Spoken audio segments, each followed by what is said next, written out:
사랑과 은혜가 풍성하신 하나님 아버지, 주님 앞에 나와서 찬송과 영광을 드리게 하시었고, 날마다 저희가 십자가의 사랑과 은혜로 살아갈 수 있게 하여 주시오니 참으로 감사드리옵나이다.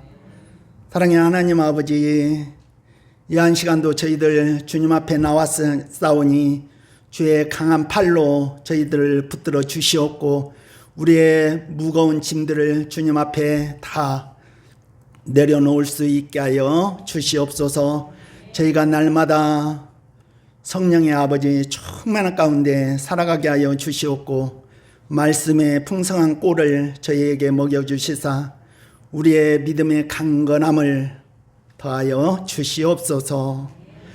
우리의 죄를 사하시기 위하여, 우리를 구원하시기 위하여 모진 수모와 모진 조롱을 다 참으시고 저 십자가에서 그 몸이 찢겨지는 그 아픔을 다 이겨내시고 감당하신 하나님 아버지, 하나님의 아버지 징계가 있었기에 오늘 우리가 평화를 누릴 수 있었고, 하나님의 아버지 그 상함이 있었기에 우리가 나음을 얻었습니다. 사랑의 하나님 아버지, 이 시간에 그 주님의 그 뜨거운 사랑이 우리 마음속에 흘러들게 하여 주시옵고, 우리 가슴속에 깊이 새겨져서 우리가 세상 살아갈 때 힘들고 어려움 당할 때마다 늘 하나님의 이 크고 놀라운 사랑을 기억하게 하여 주시옵소서. 사랑의 하나님 아버지, 지금 중동에서 전쟁으로 인하여 많은 인명 피해와 또 경제적인 어려움들을 당하고 있습니다. 사랑의 하나님, 어서 속히 이 전쟁이 멈춰서 온 우리의 아버지 평화가 임할 수 있게 하여 주시옵소서. 저희가 늘 염려와 불안 가운데 살아가고 있지만은 우리 주님은 저 공중의 새를 보라, 심지도 않고 거두지도 않고 창고에 모아들이지도 아니하되 하늘 아버지께서 기르시나니 하물며 너희일까 보냐. 너희는 무엇을 먹을까, 무엇을 마실까, 무엇을 입을까 걱정하지 말라. 너희 하늘 아버지께서 이 모든 것이 너희에게 있어야 할 줄을 아시느니라.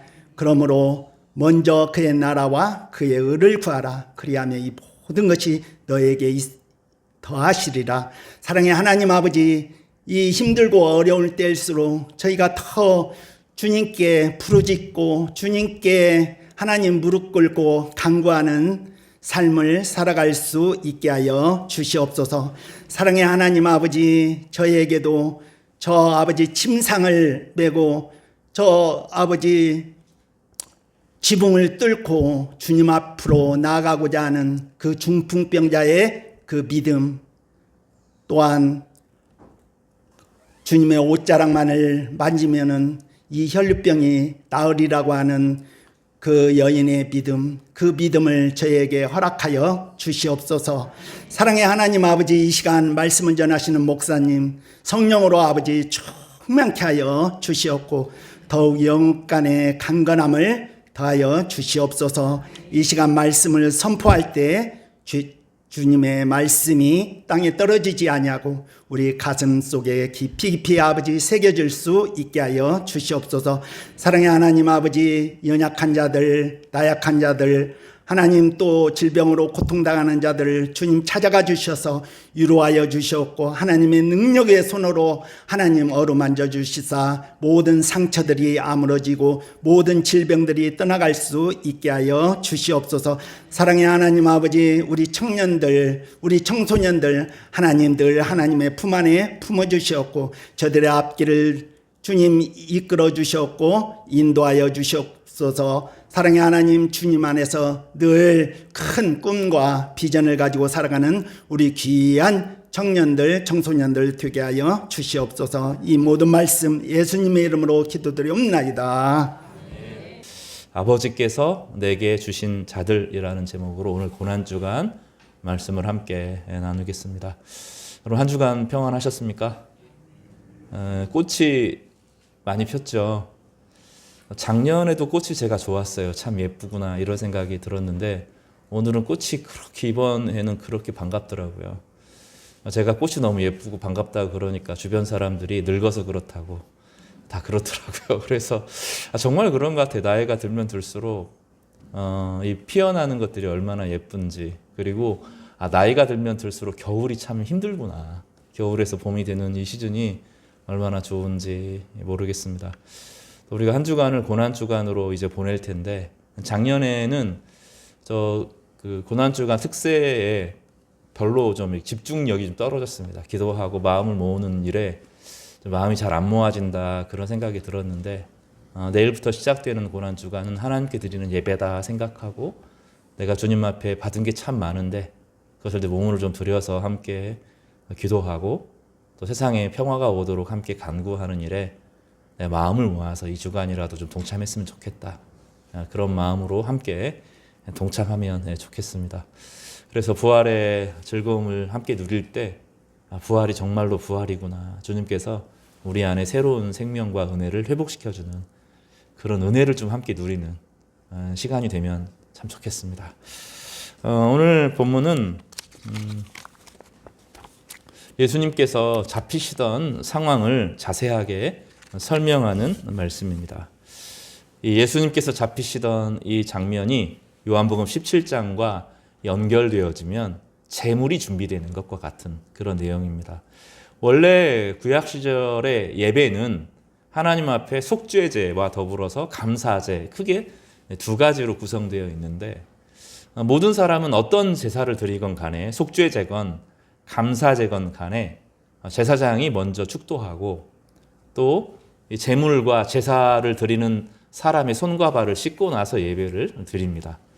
그리고 이런 하나님에 대한 정결 규례와 속죄제를 통하여서 하나님께서 우리를 용서하시고 다시 새로운 인생을 시작할 수 있도록 기회를 주시는 것이죠.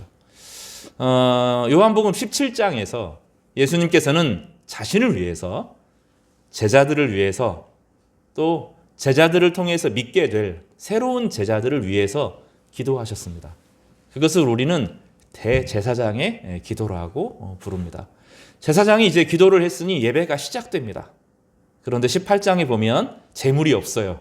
그 제물이신 예수께서 직접 잡히시고 끌려가셔서 제물이 준비되는 과정으로 읽혀집니다. 오늘 본문을 볼 때 예수님께서 우리를 위해서 이렇게 고난을 당하셨고 우리를 위해서 제물이 되시고 우리를 위하여서 하나님 앞에 드려지는 예배가 되었구나.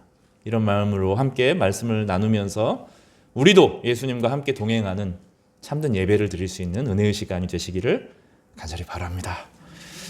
지금은 세상은 마치 다니엘 시절에 왕들이 돌아온 것 같습니다.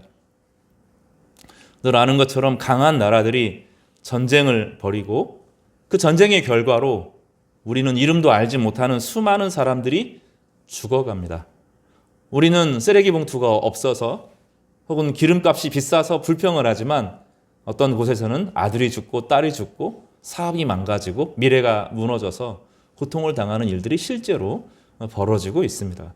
그래서 우리가 그런 고통을 겪을 때마다 누군가는 죽어가고 있구나 이런 생각을 하면서 한 주를 보내야 되는 거죠. 러시아와 우크라이나, 이스라엘과 가자. 이스라엘은 벌써 오래전부터 2년 전부터 팔레스타인의 가자 지구를 침공해서 거기에 테러리스트를 잡는다는 명목으로 전쟁을 벌이고 있는데 궁극적으로는 다윗 나라를 회복하고 싶은 거예요. 거기에 팔레스타인 사람들을 마음속으로는 다 몰아내고 다윗 왕국을 세우고 싶은 마음들이 그 안에 있는 겁니다. 바레인과 전쟁을 시작했는데 그것도 다윗 왕국을 회복하기 위한 전쟁을 벌이고 싶은 겁니다. 이 순간에도 이스라엘과 미국이 이란을 향해 폭격을 하고 또 이란과 또 오만과 여러 지역에서 이스라엘을 향하여서 미사일을 날리고 있습니다. 오늘도 저기 러시아와 우크라이나의 돈바스 지역 이런 쪽에서는 수십 명의 사람들이 죽어가고 있습니다. 바로 지난주죠. 3월 20일 날입니다. 이스라엘의 네타냐후 총리가 있어요. 미국은 경제가 어려워지고 정치에서 불리하기 때문에 전쟁을 그치고 싶은데 네타냐후는 전쟁을 멈추면 자기가 쫓겨난다는 걸 압니다. 그래서 계속 전쟁을 해야 되죠. 그래서 극우 시오니즘이라는 사람들을 극우 장관으로, 국방장관으로 임명해서 계속 전쟁을 벌이고 있습니다. 그런 미국과 이란이 협상을 벌이려고 하면 또 미사일을 쏘고 또 육군을 보내고 레바논에 전쟁을 벌이는 일들을 하고 있습니다. 이스라엘의 그 네타냐후 총리가 예루살렘에서 국제 기자회견을 열었습니다. 이란과의 전쟁이 한창인 가운데 그는 미국과 이스라엘이 왜 강해져야 되는지를 역설했습니다. 그는 미국의 역사가 월 두련트라는 사람을 인용해서 이렇게 말했습니다. 역사는 불행하게도 이것을 증명한다. 예수 그리스도는 징기스칸에 비해서 아무런 이점이 없다. 충분히 강하고 냉혹하고 강력하다면 악이 선을 이긴다. 공격이 온건함을 이긴다. 그래서 악한 사람이 우리를 이길 수 있으니까 더 강하고 잔인하게 악을 진멸해야 된다. 그러면서 자기는 선이고 자기 주변에 있는 모든 나라들은 악이라고 규정한 것입니다. 기독교를 모욕한 것은 아니다고 말했지만 또 역사의 냉혹한 현실을 말했을 뿐이라고 항변했지만 이 발언의 논리가 낯설지가 않습니다. 강한 자만 살아남는다. 힘이 정이다. 도덕만으로 부족하다. 이것이 이 시대의 젊은이들이 배우고 있는 생각입니다. 세상의 모든 곳에서 그 이야기를 합니다. 그리고 그것도 종교의 이름으로, 유대교의 이름으로, 다윗 왕가의 이름으로 성경을 인용해서 그렇게 하면서 다윗 왕을 꿈꾸는 것입니다. 다윗은, 우리가 잘 아는 다윗은 그런 왕이 아니고 자기를 내어줄 줄 아는 왕이었는데 이 이스라엘은 그 전쟁을 옹호하는 이유로 성경을 인용하고 있는 것입니다. 이것은 2000년 전 예루살렘의 사두개인들, 다시 말하면 그 당시에 제사장들 그룹이 사두개인들이었는데 그 사람들이 가졌던 생각과 똑같습니다. 그들도 로마 권력과 협력해서 살아남는 것이 지혜라고 생각했습니다. 나사로를 살리신 예수님이 백성의 마음을 사로잡자 그들은 계산했습니다. 이 사람을 그대로 두면 모든 사람이 그를 믿을 것이다. 그리고 로마인들이 와서 우리 땅과 민족을 빼앗아 갈 것이다. 그 두려움이 그들을 움직였습니다. 그리고 그 두려움 때문에 예수님을 십자가에 죽이기로 작정하였습니다. 오늘 그 내용들을 살펴보면서 정말로 복음이 무엇인가? 복음은 그렇게 나약한 것인가? 오히려 그 말을 통하여서 진짜 우리가 꿈꾸는 것과 하나님이 우리에게 주는 것이 얼마나 차이가 나는가를 우리가 이번에 배울 수 있기를 바랍니다. 6월절 밤이었습니다. 6월절은 이제 음력 보름이기 때문에 보름달이 뜹니다. 그래서 그림을 좀 머릿속으로 한번 생각을 해보세요. 예수님은 제자들과 다락방에서 마지막 식사를 하셨습니다. 떡을 떼시고 잔을 드셨습니다. 그리고 눈을 들어 하늘을 우러러 기도하셨습니다. 그 요한복음 17장이 바로 예수님의 그 위대한 대제사장의 기도입니다.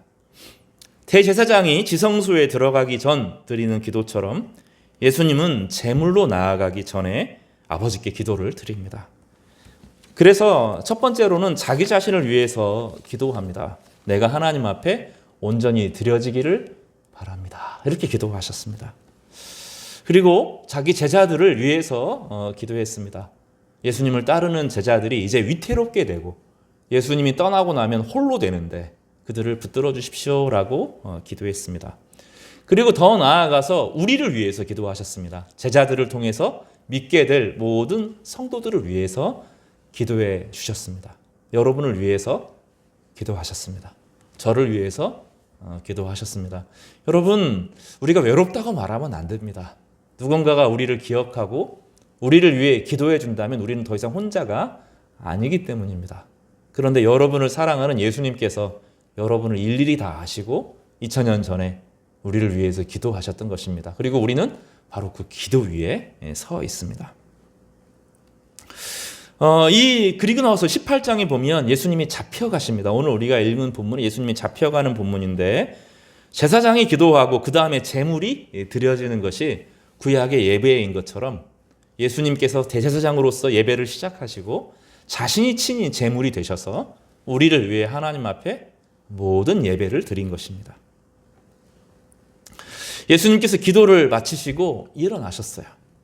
다락방 문을 나서셨습니다. 찬양하셨어요. 시편의 찬양을 들으시면서 제자들과 함께 찬양하고 감람산으로 가셨습니다. 샬루 샬루 예루샬라 아햄, 아마 이런 찬양 하셨을 겁니다. 주님만이 우리의 구원이시다. 주님만이 우리의 평화이시다. 주님, 우리가 어린아이처럼 하나님을 즐거워한다. 감사를 담아서 하나님께 예배를 드렸습니다. 예전에 예루살렘에 다윗이 함께 찬양할 때 먼 곳에서 예루살렘 끝, 저 유다 땅 끝에서부터 사람들이 불러오면서 하나님의 얼굴을 기대고 마주할 때 찬양했습니다. 그래서 먼 곳에서 점점 예루살렘으로 가까울 때 사람들이 숫자가 많아지죠. 시골에 있던 사람들이 모여서 10명이 20명이 되고 20명이 30명이 되고 50명이 되면서 성전 앞에 올 때는 몇만 명이 함께 하나님께 경배와 찬양을 드리면서 우리의 죄를 씻으실 하나님, 죄를 씻고 나서 성령을 보내주실 하나님, 우리에게 새로운 미래와 희망을 주신 하나님 앞에 영광과 찬양을 올려드렸습니다. 그러니 예수님은 제사장의 기도를 드리고 하나님 앞에 올려드릴 찬양을 드렸습니다. 저희 찬양팀이 여러분만을 위해서 여러분이 흥겹게 예배할 수 있도록 집중해서 하는 것이 아니라 찬양팀의 찬양 자체가 하나님께 올려드려지는 것입니다. 그리고 나서 예수님께서는 자신의 몸을 들으십니다. 우리의 예배도 설교를 듣는 게 예배가 아니라 우리의 몸을 하나님 앞에 올려드리는 것이 예배입니다. 우리의 찬양이 예배고 우리의 기도가 예배고 우리의 몸으로 하나님 앞에 마음을 다해서 드리는 것이 예배입니다. 예수님께서 그 예배를 홀로 집중해서 드리고 계십니다. 밤이었어요. 6월절 밤이었으니 달이 밝았을 것입니다. 제자들과 함께 예루살렘 성을 빠져나가서 동쪽으로 걸으셨습니다. 성전 산 안으로 내려가는 길 기드론 시내가 앞에 놓여 있습니다. 6월절이 지나고 있죠. 그날 6월절에는 성전에서 수많은 양이 잡힙니다. 그 피가 기드론으로 흘러 내려갑니다. 그러니 달은 밝고 강이 흐르는데 핏빛강이 흐릅니다. 예수님께서는 그 핏빛강을 흘러 올려서 건너 제자들과 함께 건너시고 기드론 감람산으로 가셨습니다. 예수님은 그 피의 시내를 건너셨고 6월절 어린 양의 피가 흐르는 그 시내를 6월절 어린 양이 되실 분이 건너가셨습니다. 시내를 건너면 감람산 기슭입니다.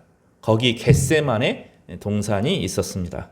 히브리어로 기름 짜는 틀입니다. 올리브를 거기다 놓고 쫙 눌러서 짜냅니다. 예수님께서는 거기서 기도하셨어요. 요한복음에는 자세히 나오지 않는데 다른 공간복음에 보면 예수님께서 깊이 기도하십니다. 홀로 기도하러 가신 것입니다. 사람들은 예수님을 잡으려고 준비를 하고 예수님을 죽이려고 모의할 때 예수님은 그들을 품고 그들을 위해서 기도하셨습니다. 예수님께서 십자가에 죽으실 때 저들의 죄를 저들에게 돌리지 마옵소서라고 기도하셨어요. 그 기도가 사실 이 감람산 겟세만의 동산에서 기도하시는 바로 기도의 내용이었습니다. 올리브가 바스러져야 꽉 짜내야 기름이 나오는 것처럼 예수님은 자신의 온 몸에 진액을 다 하셔서 거기에 온 마음과 목숨을 다해서 기도하셨습니다. 우리의 인생에 이런 기도가 사실은 다른 사람을 살립니다. 자신의 영혼을 살립니다. 우리에게 안타까운 것은 수많은 종교적인 행동들이 많지만 진심으로 주님처럼 기도하는 예배가 우리 안에 사라졌다는 것입니다. 그곳에서 땀이 핏방울이 되도록 짜내셨습니다. 겟세마네라는 하는 이름 자체가 그분이 이미 거기서 하실 일을 말하고 있습니다. 예수님이 제자들과 자주 그곳에 모이셨다고 요한복음은 기록하고 있습니다. 겟세마네는 예수님의 기도 처소였던 것입니다. 거기에 올라오실 때마다 깊이 기도하셨고 밤을 지내셨습니다. 예루살렘 동편에서 예루살렘 편을 보시면서 가슴 아파 하셨습니다. 하나님이 주신 성전을 도구화하고 권력화해서 사람들 위에 군림하는 참된 예배가 사라진 그 성전을 향하여서 아파하셨습니다. 그 익숙한 곳으로 가셔서 사실은 가룟 유다가 알 수 있는 곳에 가셨습니다. 그런데 18장 3절에 보면 유다가 군대와 및 제사장들과 바리새인들에게서 얻은 아랫사람들을 데리고 등과 횃불과 무기를 가지고 거기로 왔다고 기록되어 있습니다. 여기 보면 군대라고 되어 있는데 군대라고 하는 단어는 이제 스페리아라고 하는 단어를 쓰는데 로마의 군대 편제 단위인 코트 정도의 숫자를 말합니다. 정규 병력으로는 600명 정도 됩니다. 축소 편제로는 한 200명에 달하는 군대입니다. 그러니까 정확하게는 알 수 없는데 적은 숫자가 간 게 아니고 200명, 최소 200명, 많으면 600명이 간 겁니다. 상상을 해보세요. 이해가 안 돼요. 예수님은 소규모로 움직이셨고 늘 칼과 뭐 이런 무장을 하신 분이 아닌데 평화를 이야기하셨는데 600명, 적게는 200명의 사람들과 더불어서 그것도 모자랄 것 같아서 대제사장들의 사병들을 동원해서 예수님 앞으로 몰려간 겁니다. 6월절 예루살렘에 주둔하던 로마 병력이 동원된 것입니다. 왜 그렇게 대규모 사람들을 보냈을까요? 두려웠기 때문입니다. 나사로를 무덤에서 불러내신 분, 죽은 자를 살리신 분을 상대하는 것입니다. 그러나 더 중요한 것은 그 소문이 예루살렘을 뒤흔들었고 불과 며칠 전 예수님이 입성하실 때 군중이 종려나무 가지를 흔들며 호산나를 외쳤습니다. 백성들의 마음이 예수님께 향했습니다. 혹시 백성들이 예수님을 둘러싸고 있을지도 모른다라는 생각. 더 뒤에 가면 어떤 생각이 있죠? 로마에 사람들이 대적하여서 싸울지도 모른다. 로마에 우리가 대적하면 로마에게 진다. 이런 생각을 가지고 있는 거죠. 근데 그들은 하나님을 믿은 것이 아니라 로마 군대의 강력함 앞에 압도된 것입니다. 그러니 예수님을 빨리 예수님의 문제를 해결해야 우리가 로마의 위협에서부터 벗어날 수 있을 것이라고 생각한 것입니다. 그 두려움이 수백 명의 군대를 겟세마네로 보낸 것입니다. 그래서 여기 무장이 나와 있는데 등과 횃불을 들고 나왔고 무기를 들고 나왔습니다. 횃불은 큰 불을 말합니다. 이 등과 횃불을 들고 나왔습니다. 혹시 예수님이 어둠 속에서 숨어 있을까 봐, 혹시 도망갈까 봐 무기를 들고 왔습니다. 전격적인 야간 작전이었던 것입니다. 급습한 겁니다. 로마 군대들이 서서히 걸어오지 않았을 겁니다. 일사불란하게 착착착착 하면서 빠른 속도로 달려와서 이 예수님이 계신 곳을 포위하고 예수님을 잡아 넣으려고 했던 것입니다. 여러분 상상해 보시기 바랍니다. 고요한 겟세마네 동산, 올리브 나무들 사이로 수백 개의 횃불이 확 쏟아져 나옵니다. 무장한 군병들의 발소리가 들리고 철컹거리는 무기 소리, 그 가운데 11명의 제자들과 예수님이 기도하고 계셨습니다. 이 분위기가 얼마나 무섭고 소름 끼치는지 생각을 해보시기 바랍니다. 그들은 이미 핏빛강을 건너온 그런 상황인데 엄청난 사람들이 몰려들어서 그들을 포위하고 진을 친 겁니다. 그러니 이 상황을 가만히 생각해 보면 일대 이렇게 둘러싼 게 아니라 올리브 나무가 이렇게 있으면 그 안에 병사들이 쫙 포위해서 예수님 앞으로 좁혀가는 거죠. 빠져나가면 안 되기 때문입니다. 그래서 전체가 방패를 딱 동원하고 횃불을 동원하고 방패와 횃불을 중심으로 점점점 조여드는 구조가 됩니다. 예수님께서 당황하지 않으셨습니다. 그리고 예수께서 4절에 보면 그 당할 일을 아시고 나아가 이르시되 너희가 누구를 찾느냐 하고 먼저 물어보셨습니다. 대답하되 나사렛 예수라 하거늘 이르시되 내가 그니라 하시니라. 그를 파는 유다도 그들과 함께 섰더라. 예수께서 그들에게 내가 그니라 하실 때 그들이 물러가서 땅에 엎드러졌다라고 설명합니다. 보면 내가 그다 두 번 본문에서 이야기하죠. 사실은 한 번 불렀는데 내가 그니라라고 말할 때 거기 거기 가룟 유다도 있었고, 그때 내가 그니라 한 번 딱 말할 때 그 사람들이 있었던 사람들이 압도되어서 딱 무릎을 꿇었다는 거예요. 본문이 좀 이해가 안 돼요. 예수님이 말하는데 내가 그다라고 말하니까 사람들이 탁 엎드러진 겁니다. 그러니까 의도적으로 그런 것이 아니라 확 꿀린 거예요. 600명 혹은 200명의 사람들이 예수님을 포위하고 있고 예수님은 11명 제자들과 함께 있는데 내가 그다라고 말하니까 그들이 갑자기 압도되어서 고개를 확 숙이면서 그들이 물러가서 땅에 엎드러진 겁니다. 이해가 잘 안 돼요. 공포 분위기. 로마 사람들이 예수님을 잡아가면 끝인데 갑자기 예수님이 내가 그다 하니 그 사람들이 확 꼬꾸러진 겁니다. 여기 내가 그다라고 하는 말은 이제 헬라어로 에고 에이미라는 뜻입니다. 이렇게 씁니다. 에고 에이미. 나는 who am I다. 나는 바로 그다. I'm who I am. 영어로 번역하면 바로 그렇게 됩니다. 이게 왜 그렇게 중요하냐면 출애굽기 13장 14절에서 하나님이 모세에게 자신을 계시할 때 사용하신 본문이 나는 여호와다. 나는 스스로 있는 자다. I am who I am 이라고 말한 거죠. 다시 말하면 나는 하나님이다 라는 뜻입니다. 이 본문은 내가 온 우주를 창조한 바로 그 하나님이다. 이스라엘 백성들을 광야에서 건진 바로 그다라고 말하는 것입니다. 이 본문은 되게 어려운 본문이 아닙니다. 왜냐하면 우리는 그 누구도 스스로 자기일 수 없습니다.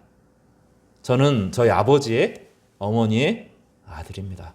저는 전주에서 태어났습니다. 저는 전주 동중학교 출신입니다. 저는 동암고등학교 출신입니다. 이런 것이 나는 어디에 속한 누구입니다 라고 우리는 누구나 그렇게 말할 수밖에 없습니다. 여러분은 그 누구도 스스로 존재할 수 없고 누군가를 통해서 이 땅에 왔고 누군가에 기대어서 이 땅을 살아왔습니다. 나는 스스로 있는 자다. 내가 나를 정해야 한다. 나는 나 스스로 생명이다 라고 말할 수 있는 분은 하나님밖에 없습니다. 온 우주를 창조하신 하나님은 스스로 계신 분이십니다. 누구에게 기대어 서 계신 분이 아니십니다. 그런데 예수님께서는 바로 내가 그다라고 말하면서 하나님의 권위가 탁 드러난 거죠. 그러니 그들이 그 하나님의 권위 앞에 서 있을 수가 없었습니다. 꼬꾸러진 것입니다. 바로 여기서 이 장면에 놀라운 이중성이 드러나는데 스스로 있는 자이기 때문에 아무도 그분을 강제할 수 없습니다. 그 이름을 말씀하시는 순간 수백 명의 군대가 쓰러진 것입니다. 원하기만 하면 그 자리에서 돌아서실 수 있습니다. 아무리 숫자가 많아도 아무리 대군이 와도 스스로 있지 못하고 그들은 다 죽음으로 가야 하는 존재이고 누군가에 기대어 섰다가 누군가로 돌아갈 수밖에 없는 것이 인생이죠. 흙으로 태어났다가 흙으로 돌아가는 것이 인생입니다. 우리의 이름도 어느 순간 잊혀질 것입니다. 아무도 우리를 기억하지 않을 때가 올 것입니다. 아무리 대단한 인생을 살아도 결국 보면 화장하고 나면 뼈가루밖에 안 남아요. 그게 인생입니다. 우리의 생명은 스스로 살 수 있는 생명이 아니라 하나님께서 기대어 살아가고 이 세상에 기대어 살고 이 땅에 기대어 살고 다른 생명에 기대어서 인생을 살 수밖에 없습니다. 우리는 먹어야 살고 그 먹는 것에 기대어 살 수밖에 없고 우리는 숨을 쉬어야 살고 우리는 땅에 기대어 살 수밖에 없습니다. 하나님은 그러나 스스로 계신 분이십니다. 그러니 오늘 본문은 예수님이 자신의 생명을 빼앗긴 것이 아니라 자신을 주기로 작정하신 것입니다. 창조주이신 하나님께서 스스로 잡히신 것입니다.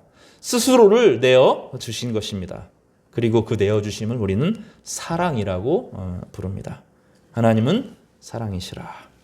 스스로 있는 자가 사랑이셔서 자기의 생명을 타인에게 백성들에게 내어주기로 작정하신 것입니다. 제물이 되어 주신 것입니다. 사랑하는 성도 여러분, 17장에서 제사장으로서 기도를 드렸다면 18장에서는 살아계신 하나님이 성자이신 예수께서 자신의 생명을 제물로 성부 하나님 앞에 드리기로 작정하신 것입니다. 우리의 모든 죄를 짊어지시고 죄 대신 사탄에게 넘겨주는 것이 아니라, 이단이 말하는 그게 아니라 하나님 앞에 우리의 모든 죄를 짊어지시고 우리의 죄를 대신해서 하나님께 제물이 되고 하나님 앞에 예배드리는 온전한 거룩한 헌신이 이 안에서 이루어진 것입니다.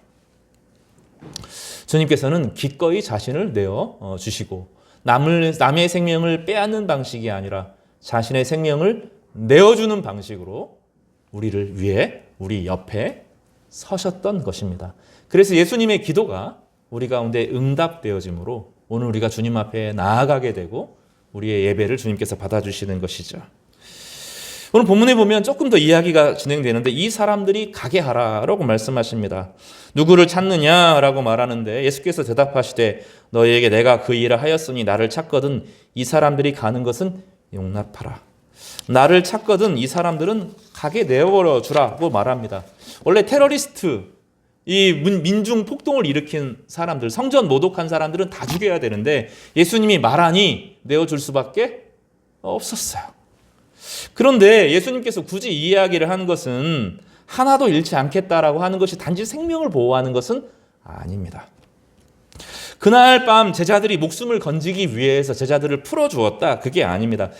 그것도 있겠죠. 그러나 그것이 전부였다면 베드로가 3번 부인하고 모두가 도망간 그날 밤 이미 실패한 것일 것입니다. 그러나 예수님이 지키려고 한 것은 그들의 육신의 목숨이 아니었습니다.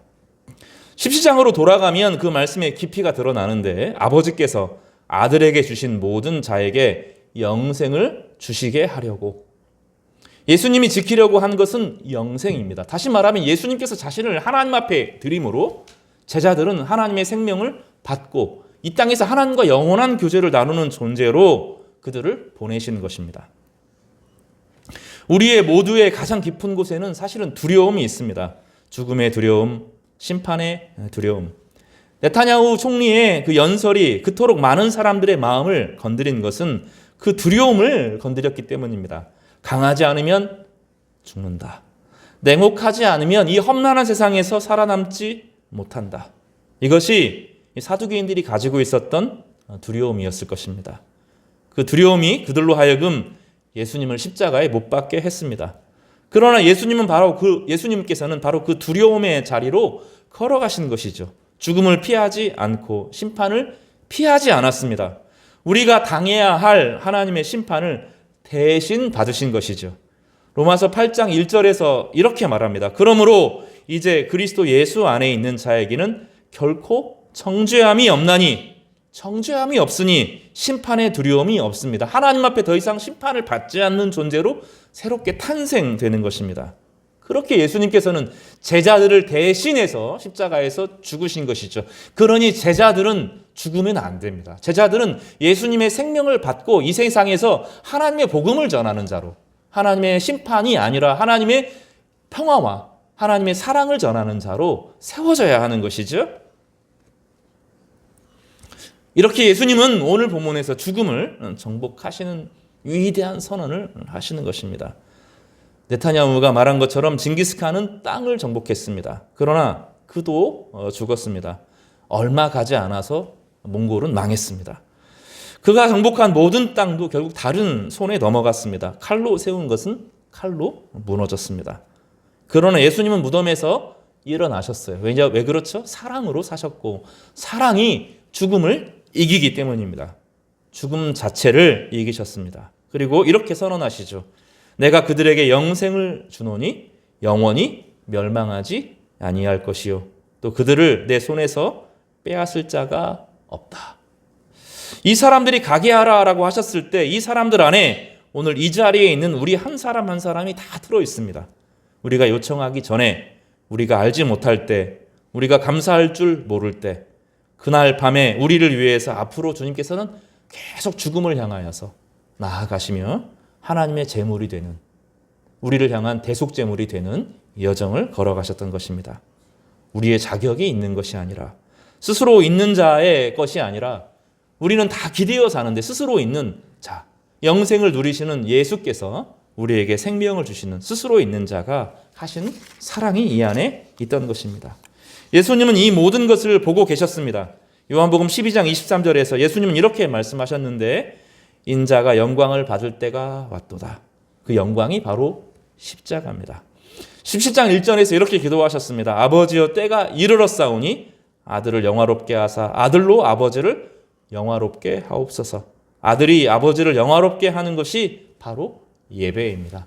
예수님은 이 17장, 18장, 19장 전체의 삶 가운데 자신의 모든 삶을 하나님 앞에 완전히 드리는 거룩한 예배로 드리셨던 것입니다. 그리고 이 거룩한 예배를 성부 하나님께서 받으시고 예수님 앞에 속한 모든 자들을 하나님의 자녀가 되게 하셔서 그들의 모든 죄를 씻으시고 그들이 하나님의 평화를 누리도록 하셨던 것입니다. 사랑하는 우리 성도 여러분, 오늘은 바로 그 예수님의 고난이 우리에게 베푸신 그 예배를 함께 경험하고 예배에 참여하고 우리의 삶이 예배가 되는 그런 귀한 시간인 것이죠. 오늘 이 성찬의 예배를 받을 때 고난 주간에 떡과 잔에 참여할 때 스스로 있는 자가 자신의 생명을 우리를 위해서 내어주신 위대한 사랑을 함께 누리시는 은혜의 시간 되시기를 주님의 이름으로 축복합니다.